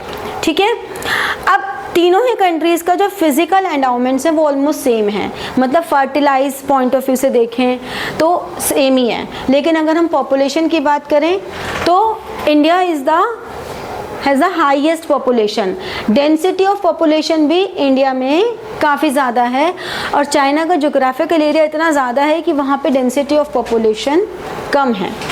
ठीक है, मतलब वहाँ पे एक टोटल स्क्वायर मीटर एरिया में कम लोग रहते हैं, हमारे यहाँ ज़्यादा लोग रहते हैं। इंडिया और पाकिस्तान दोनों ही कंट्रीज़ की अगर हम बात करें तो दोनों में जो प्लानिंग हो रही है वो हमारी सोशलिज्म और कैपिटलिज्म को मिला के गवर्नमेंट ही डिसीजन ले रही है, जबकि चाइना में जो पॉलिसी होती है वो गवर्नमेंट ही सेंट्रल रूल है, यानी कि वो उस हिसाब से देखें तो वो सोशलिस्ट पैटर्न ले रहे हैं, बट वो कभी कहते नहीं है कि हम सोशलिस्ट हैं। ठीक है, इंडिया और पाकिस्तान डिसीजन मेकिंग में, इकोनॉमिक प्लानिंग में मिक्स्ड इकोनॉमी का पैटर्न ले रहे हैं, जिसमें इंडिया ही ठोक बजा के कहती है कि भैया हम मिक्स्ड लेके चल रहे हैं। ठीक है, अब चाइना की स्ट्रैटेजी की बात करते हैं। चाइना की स्ट्रैटेजी कैसे हो रही है? चाइना ने ग्रेट लीप फॉरवर्ड इंट्रोड्यूस किया। कौन से ईयर में किया? 1958 में। इनका मेजर जो फोकस था वो था इंडस्ट्रियलाइजेशन पे। उन्होंने कहा कि आपके जितने भी बैकयार्ड हैं सब जगह इंडस्ट्री सेट कर लो, घर घर, जैसे हमारे कहते हैं घर घर झंडा, ऐसे हो गया था घर घर इंडस्ट्री। हर घर के बैकयार्ड में उन्होंने इंडस्ट्री सेट कर दी। कम्यून सिस्टम बना दिया। कम्यून सिस्टम मतलब जो छोटी छोटी लैंड्स हैं, ये जो छोटी छोटी लैंड्स हैं इन सबको उन्होंने कहा मिलाकर एक लैंड कर दो, जिससे कि हमारे पास ज़्यादा एरिया हो जाएगा। तो इस तरह से उन्होंने 26,000 कम्यून सिस्टम बना दिए थे। ठीक है, ग्रेटली फॉरवर्ड में लेकिन फिर कुछ प्रॉब्लम्स आई। उस प्रॉब्लम में क्या हुआ? चाइना में 3 करोड़ लोग डेथ हो गई। क्यों? ड्राउट की वजह से। ठीक है, उसके बाद रशिया से उसने ले लिए पंगे। तो जो रशिया उसको financially, human point of view से, ह्यूमन रिसोर्सेज के थ्रू, इंटेलिजेंसी के थ्रू प्रोफेशनल हेल्प दे रहे थे, वो सब उसने कर ली विड्रॉ। अब चाइना इस मामले में बहुत बढ़िया है। चाइना ने कहा ठीक है कर लो विड्रॉ। चाइना ने अपनी पॉलिसीज चेंज कर दी। फिर चाइना में आया मियोज रूल। उसमें क्या था? Great proletarian cultural revolution. ये आया 1966 to 76 में। इसमें उन्होंने कहा कि जितने भी हमारे ओल्ड ट्रेडिशंस हैं उन्होंने अपने स्टूडेंट्स को बोला कि कंट्री साइड पे जाओ और वहाँ से वो सीख कर आओ, और उसका उन्होंने जो है बेनिफिट लिया। ठीक है, फिर 1978 में चाइना में रिफॉर्म्स आ गए, जिसमें उन्होंने agricultural, foreign trade, investment sector को काफ़ी प्रमोट किया, और कम्यून लैंड जो ये कम्यून सिस्टम किया था, इस कम्यून सिस्टम को फिर से अलग अलग कर दिया कि अपना अपना करो, ताकि सब लोग प्रॉफिट मोटिव के लिए काम करेंगे। ठीक है ना, तो उन्होंने फिर ओनरशिप भी ख़त्म कर दी। उन्होंने कहा ओनरशिप नहीं रहेगी, हम ओनर है गवर्नमेंट, आप लोग सिर्फ काम करो। और उसके लिए उन्होंने ड्यूअल प्राइसिंग सिस्टम लगा दिया, मतलब एक प्राइस एक लिमिट तक तो कौन रहेगा, जो गवर्नमेंट है वो फिक्स करेगी, उस लिमिट के बाद वो जो प्राइस है वो म्यूचुअली दोनों पार्टीज सेट कर लेंगी। फिर उन्होंने स्पेशल इकोनॉमिक जोन्स भी सेट की जो कि कंट्री को फॉरेन इन्वेस्टमेंट के लिए हेल्प कर रही थी। ये चाइना की डेवलपमेंट स्ट्रैटेजी रही। पाकिस्तान की बहुत ज़्यादा है नहीं, बस फिर भी पाकिस्तान की हम करेंगे। पाकिस्तान ने मिक्स्ड इकोनॉमी सिस्टम लिया, प्राइवेट पब्लिक का सेक्टर था। 1950 और 60s में पाकिस्तान ने अपना कुछ इंपोर्ट सब्स्टिट्यूशन इंडस्ट्रियलाइजेशन फॉलो किया। टैरिफ प्रोटेक्शन भी उन्होंने लिया, ठीक है, लेकिन उन्होंने ग्रीन रिवॉल्यूशन भी दिया, मतलब हम जो कर रहे थे सब कुछ किया उन्होंने भी, ऐसी बात नहीं है। ग्रीन रिवॉल्यूशन भी उनका आया, उनके ग्रीन रिवॉल्यूशन से उनके एग्रीकल्चरल को काफ़ी सपोर्ट भी मिला। फिर उन्होंने नेशनलाइजेशन ऑफ कैपिटल गुड्स किया 1970 में। तो 1970 में जो नेशनलाइजेशन ऑफ कैपिटल गुड्स है वो किया। फिर 1988 में उन्होंने स्ट्रक्चरल रिफॉर्म्स मतलब प्राइमरी सेकेंडरी टर्शरी सेक्टर में स्ट्रक्चरल चेंजेस लेकर आए। और फिर उन्होंने डी नेशनलाइजेशन कर दिया। जब नेशनलाइजेशन किया तो पब्लिक सेक्टर का रोल ज़्यादा हो गया बेसिकली, और डी नेशनलाइजेशन में पब्लिक सेक्टर का रोल फिर कम कर दिया। तो होने को ये वही हो गया ना जो हमारे यहाँ प्राइवेटाइजेशन में हुआ, बस नाम बदल दिया उन्होंने, डी नेशनलाइजेशन कर दिया और उन्होंने पब्लिक सेक्टर की जगह प्राइवेट सेक्टर को ज़्यादा प्रमोट करना शुरू कर दिया। पाकिस्तान को हमेशा से हेल्प किससे मिल रही थी, फाइनेंशियल सपोर्ट किससे मिला, वेस्टर्न नेशंस और मिडिल ईस्ट जो थी, उन्होंने यहाँ की इकोनॉमिक ग्रोथ को बढ़ाने में काफ़ी हेल्प की और इन्होंने उन्हीं के ऊपर हमला कर दिया। बताओ, चलो कोई बात नहीं। अब हम कंपैरेटिव स्टडी करते हैं तीनों की। जब हम कंपैरेटिव स्टडी की बात कर रहे हैं तो पॉपुलेशन वाइज पाकिस्तान बहुत स्मॉल है और वैसे तो चाइना ज़्यादा हुआ करता था, लेकिन हाल ही में इंडिया ने उसको सरपास कर दिया है। तो इंडिया है हाईएस्ट पॉपुलेटेड कंट्री। तो पाकिस्तान की जो कंट्री है वो पॉपुलेशन है वो ऑलमोस्ट इंडिया और चाइना का देखो तो 1/10 पॉपुलेशन ही है, ठीक है। चाइना की पॉपुलेशन ज़्यादा थी। चाइना में एक और चीज़ आई थी, वन चाइल्ड नॉर्म था। तो वन चाइल्ड नॉर्म की वजह से भी वहाँ की पॉपुलेशन कंट्रोल में आ गई, क्योंकि वहाँ पॉपुलेशन बहुत ज़्यादा थी। फिर उन्होंने वन चाइल्ड नॉर्म लिया, पॉपुलेशन कम आई। पॉपुलेशन कम तो हो गई, लेकिन वन चाइल्ड नॉर्म्स के कुछ नुकसान होने शुरू हो गए। क्या नुकसान हुए, ओल्ड एज पीपल ज़्यादा हो गए, वर्किंग पीपल फोर्स कम हो गई, तो वो दिक्कत आ गई। तो इसलिए उन्होंने वन चाइल्ड नॉर्म हटा दिया, ठीक है। इंडिया में ऐसा कोई नॉर्म नहीं है, लेकिन इंडिया प्रमोट करता है 2 चाइल्ड पॉलिसी को, बट कोई नॉर्म नहीं है, ठीक है। चाइना जोग्राफिकली तीनों नेशन में सबसे ज़्यादा है और डेंसिटी सबसे कम है, ठीक है। फिर अगर हम उसकी बात करें जेंडर रेशो की, जो सेक्स रेशो है, तो वो तीनों में ही बहुत बायसनेस है, क्योंकि तीनों ही कंट्रीज़ पागल हैं। तीनों को लड़के चाहिए होते हैं, लड़कियां नहीं चाहिए होती। बेवकूफ़ एक नंबर के लड़के होते नहीं हैं किसी काम के, और लड़कियां होती हैं स्वीट सी प्यारी सी। बट चलो अब आ गया समझ में उन लोगों को भी, ठीक है। लड़के भी थोड़े स्वीट होने लग गए, अब ये थोड़े स्वीट ही हैं, ठीक है। तो इसलिए सेक्स रेशियो में बहुत ज़्यादा डिफरेंस था। देखो कितना प्यारा सा भोला सा चेहरा बैठा है। अब फर्टिलिटी पॉइंट से देखें तो चाइना की फर्टिलिटी 1 चाइल्ड नॉर्म की वजह से बहुत कम थी, और पाकिस्तान की फर्टिलिटी तो भाई पूछो ही मत, बहुत ही ज़्यादा अभी भी है। हमारे यहाँ फिर भी 2 चाइल्ड पॉलिसी, 1 चाइल्ड पॉलिसी पर भी आ गए हैं, कोई एक से ज़्यादा करना ही नहीं चाहता। तुम्हारी जनरेशन के मैक्सिमम बच्चे 1-1 बच्चे ही हैं, बहुत कम है जो 2 या 3 बच्चे हैं। और अभी जो अगली जनरेशन आ रही है वो तो बहुत ही बढ़िया है, वो तो बच्चे ही नहीं पैदा करना चाहती, वो तो बहुत ही बढ़िया जनरेशन है आ रही है, मतलब पता ही नहीं, सारे सुख खुद ही लूटना चाहती है, कुछ बांटना ही नहीं चाहती अपना। तो अर्बनाइजेशन के पॉइंट से देखें तो अर्बनाइजेशन, अब बताओ मैं इतनी बकवास करूंगी तो फिर कैसे हमारी 10 मिनट में चैप्टर मुझसे तो होता ही नहीं है फिर। अर्बनाइजेशन की अगर हम बात करें तो अर्बनाइजेशन में पाकिस्तान और चाइना में ज़्यादा है। इंडिया का अभी भी मेजर पोर्शन रूरल एरियाज़ में आता है। जीडीपी ग्रोथ रेट की बात करें तो पाकिस्तान का जीडीपी ग्रोथ रेट इंडिया से ज़्यादा है, मतलब इंडिया कम पीछे है, ठीक है। तो यहाँ पे थोड़ा है गड़बड़ मामला। बाकी अगर हम सेक्टरल देखें, यानी कि प्राइमरी सेकेंडरी टर्शरी सेक्टर में देखें, तो एग्रीकल्चर के पॉइंट ऑफ व्यू से जो चाइना और पाकिस्तान है वहाँ पे अर्बनाइजेशन ज़्यादा है, लेकिन इंडिया में एग्रीकल्चरल ज़्यादा है। यहाँ की जो कल्टिवेटेड एरिया है वो ज़्यादा है as compare to both the countries, क्योंकि यहाँ ज़्यादा कल्टिवेशन फैसिलिटीज़ है, यहाँ का क्लाइमेट बहुत सपोर्टिव है। इंडस्ट्रीज़ की बात देखें तो यहाँ पे हाँ चाइना ने इंडस्ट्री वाइज काफ़ी अपने आप को इम्प्रूव किया है। अगर हम इसको देखें क्या कहते हैं लिबर्टी इंडिकेटर्स को देखें तो लिबर्टी इंडिकेटर्स में भी चाइना इज़ बेटर। क्या होते हैं लिबर्टी इंडिकेटर्स?